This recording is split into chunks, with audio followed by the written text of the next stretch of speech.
तो दोस्तों शुरू करते हैं आज की इंफ्रा न्यूज। पहली खबर आ रही है हमारे देश ने लॉन्च किए एक नए इनिशिएटिव से रिलेटेड जो कि है इंटरनेशनल बिग कैट्स अलायंस। और यहाँ पर कर्नाटका में 2 दिन पहले हमारे प्राइम मिनिस्टर के द्वारा इसे लॉन्च कर दिया गया है। तो ये IBCA के नाम से जाना जाएगा। तो यहाँ पर मैं आपको थोड़ा कॉन्टेक्स्ट देता हूँ। हमारे देश के अंदर जो टाइगर कंजर्वेशन प्रोग्राम था वो one of the most successful tiger conservation या बिग कैट कंजर्वेशन प्रोग्राम था दुनिया के अंदर। ट्रिपल डिजिट्स में हमारे देश में एक समय पे टाइगर्स की संख्या पहुंच गई थी, लेकिन उसको बढ़ाते हुए अभी वेल इन थाउजेंड्स हम लेने में सक्सेसफुल रहे हैं। और इसकी वजह से इंडिया काइंड ऑफ आप कह सकते हो दुनिया को लीड कर सकता है इन जानवरों को प्रिजर्व करने के लिए। तो यहाँ पर किया यह गया है कि 7 बिग स्पीशीज को क्लासिफाई किया गया है बिग कैट्स के अंतर्गत, जहाँ पर tigers, lions, leopards, cheetahs, jaguars, snow leopards and clouded leopards को काउंट किया गया है एज बिग कैट्स। और इनको कंजर्व करने के लिए भारत दुनिया के इन सारे देशों को मदद करेगा जो कि इन जानवरों को होस्ट करते हैं। जो एक्सपर्टीज अब तक भारत ने कलेक्ट की है, जो इनका एक्सपीरियंस रहा है, उसके लिए भारत लीड करेगा। और आप कह सकते हो जो सॉफ्ट डिप्लोमेसी होती है इन इनिशिएटिव्स के जरिए, उसके अंतर्गत भारत ये काम कर रहा है। अगली दोस्तों खबर आ रही है हमारी इंडियन नेवी के कॉम्बैट सिस्टम से रिलेटेड, जहां पर क्वांटम टेक्नोलॉजीज का इस्तेमाल करने के लिए एक नया MOU साइन किया गया है रमन रिसर्च इंस्टीट्यूट के द्वारा। तो दोस्तों अराउंड 1 साल पहले मैंने इंफ्रा न्यूज में खबर कवर की थी, जहां पर आपको मैंने कहा था कि इसरो और DRDO ने मिलकर लेजर्स को यूज करते हुए एक ऐसी कम्युनिकेशन टेक्नोलॉजी दिखाई थी जहां पर क्वांटम प्रिंसिपल्स का इस्तेमाल किया गया था। और ये एक काफी ज्यादा सिक्योर वे ऑफ कम्युनिकेशन है और इसके लिए हमारे डिफेंस इंस्टीट्यूट के लिए जरूरी है। अब ये दोस्तों जो ट्रायल हुआ था पिछले साल,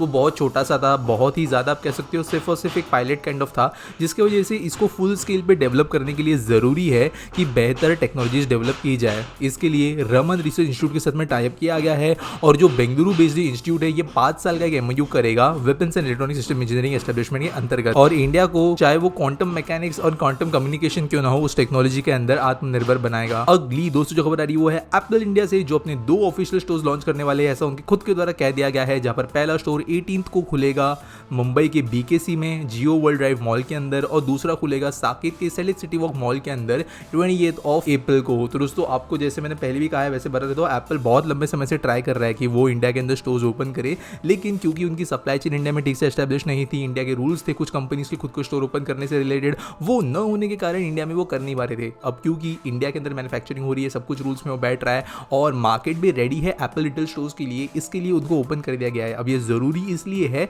क्योंकि एप्पल स्टोर्स दुनिया के सबसे प्रॉफिटेबल स्टोर्स होते हैं, ज्वेलरी स्टोर से भी ज्यादा पैसा ये कमाते हैं पर स्क्वायर फीट के हिसाब से, और साथ साथ जो सर्विसेज यहाँ पर वो देते हैं वो वर्ल्ड क्लास होती है, जिसकी वजह से ऐसे स्टोर्स जब किसी भी देश के अंदर आना शुरू होते हैं तो दूसरे कंपटीटिव कंपनीज के लिए जरूरी हो जाता है कि वो भी वैसे सर्विसेज वहां पे उनके कस्टमर्स को दे। मुंबई और दिल्ली में इसकी शुरुआत होगी और होपफुली ये ट्रेंड एक सेट करेगा धीरे धीरे भारत के कई शहरों के लिए। अगली दोस्तों जो खबर आ रही है वो है हमारे वंदे भारत एक्सप्रेस के स्लीपर वर्जन से रिलेटेड, जब भेल और टीटागढ़ ये 2 कंपनीज ने मिलकर जो एक जॉइंट वेंचर के अंतर्गत बिड प्लेस की 3 ट्रेन को बनाने के लिए, उन्होंने वो जीत ली है। और इन ट्रेन के 80 सेट्स ये बनाएंगे, जहां पर 120 करोड़ रुपए ये खर्च करेंगे हर एक ट्रेन को बनाने के लिए। 72 मंथ्स या अराउंड 6 साल का समय लगेगा ये सारे के सारे 80 ट्रेन बनाने में। स्लीपर वर्जन ये होगी और साथ साथ 35 साल के लिए मेंटेनेंस भी यही कंपनीज इन ट्रेन की करेगी। अगली दोस्तों खबर जो रही है वो है वाराणसी कोलकाता एक्सप्रेसवे के अनाउंसमेंट से रिलेटेड, जहां पर भारत सरकार ने बोल दिया है कि वो इसके लिए काम ज्यादा फास्ट बेसिस पे करेंगे। ये रोड पहले भी बताया गया है बनाया जाएगा, लेकिन कहीं ना कहीं ये स्लो डाउन हो गया था। अभी लैंड एक्विजिशन झारखंड में शुरू हो चुका है, यूपी बिहार के सेक्शंस के अंदर भी काम शुरू हो गया है, और बंगाल में भी इसकी स्पीड बढ़ेगी। 690 किलोमीटर का ये टोटल एक्सप्रेसवे होगा। अभी करंटली 12 से 14 घंटे लगते हैं इन दोनों शहरों के बीच में ट्रैवल करने के लिए बाय रोड, लेकिन ये एक्सप्रेसवे बनने के बाद में 7 घंटे के बीच में इन दोनों को ट्रैवल किया जा सकेगा। साथ साथ झारखंड, बिहार, यूपी, वेस्ट बंगाल, कई एरियाज जहां पर स्पेशली इकोनॉमिकली पिछड़े हुए एरियाज भी आते हैं, वहां पर स्पेशली ये रोड बहुत ज्यादा बेनिफिशियल होगा। अगली खबर फिर से रोड से ही आ रही है, जहां पर वाराणसी से रांची के बीच में और कुछ रांची से और प्रोजेक्ट्स के लिए भी रोड इनॉग्रेशन किए गए हैं। कल जो ये मेजर अनाउंसमेंट हुई उसके साथ में दूसरे ये रोड्स थे, जहां पर 4 लेन रायपुर धनबाद इकोनॉमिक कॉरिडोर बनाया जाएगा।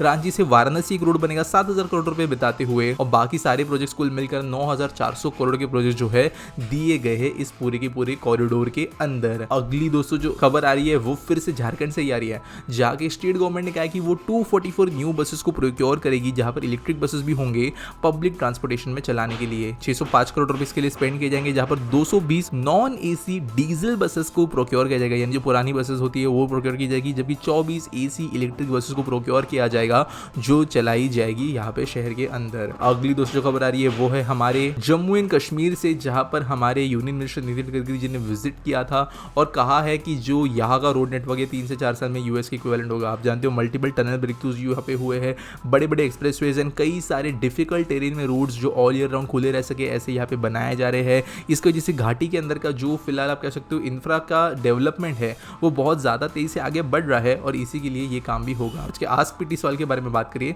तो देव पांड्या पूछते हैं why companies can't build skyscrapers in Gujarat and government of Gujarat ने 70+ की परमिशन भी दे दी है। तो देखो स्काईस्क्रेपर्स बनाना सिर्फ परमिशन के ऊपर बेच नहीं होता, स्काईस्क्रेपर्स जो है वो इकोनॉमिकल सब्जेक्ट भी है। अगर कोई बिल्डर डेवलपर प्रॉफिट निकाल पा रहा है किसी प्रोजेक्ट के अंदर तभी वो बनाएगा। अब देखो जो कंस्ट्रक्शन कॉस्ट है स्पेशली स्काईस्क्रेपर्स की, वो इंडिया में या फॉरेन में लेबर कॉस्ट अगर छोड़ दे तो बाकी कॉस्ट सेम रहती है, लेकिन जब बिल्डिंग कोई ऊंची बनना शुरू होती है तो उसके अंदर ओवरऑल प्रॉफिट्स बढ़ते नहीं है। जैसे जनरली लोगों का कंजम्पशन होगा कि अगर 20 फ्लोर की बिल्डिंग के बदले 40 के बनाया जाए तो 20 ज़्यादा घर बेचने के लिए है तो वहाँ पे ज़्यादा प्रॉफिट मिलेगा, लेकिन ऐसा नहीं होता है।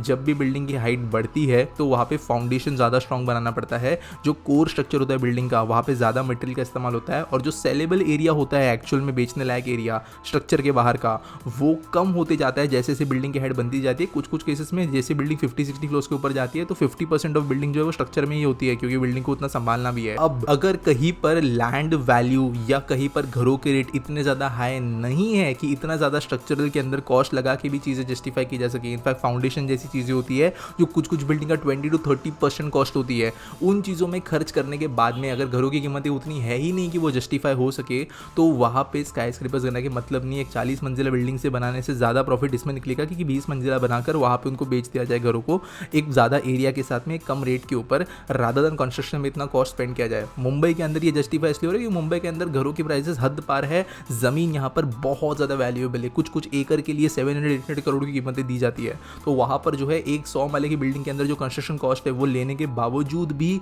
वहाँ पर कहीं ना कहीं प्रॉफिट निकल जाएगा, वो भी अच्छा वाला। लेकिन गुजरात की अगर हम बात करें, अहमदाबाद गांधीनगर शहरों की बात करें तो यहाँ पर नहीं है इतना प्रॉफिट, जिसकी वजह से यहाँ पर बहुत बड़ी बड़ी बिल्डिंग्स नहीं बनाई जा सकती। अब गुड़गांव में इसलिए जस्टिफाई हो जाता है क्योंकि यहाँ पे डिमांड है, प्राइसेस अच्छे खासे है, साथ साथ लैंड वैल्यू यहाँ पे इतनी नहीं है, जिसकी वजह से कंस्ट्रक्शन कॉस्ट जो है वो कंपैरेटिवली ईजी बन जाता है।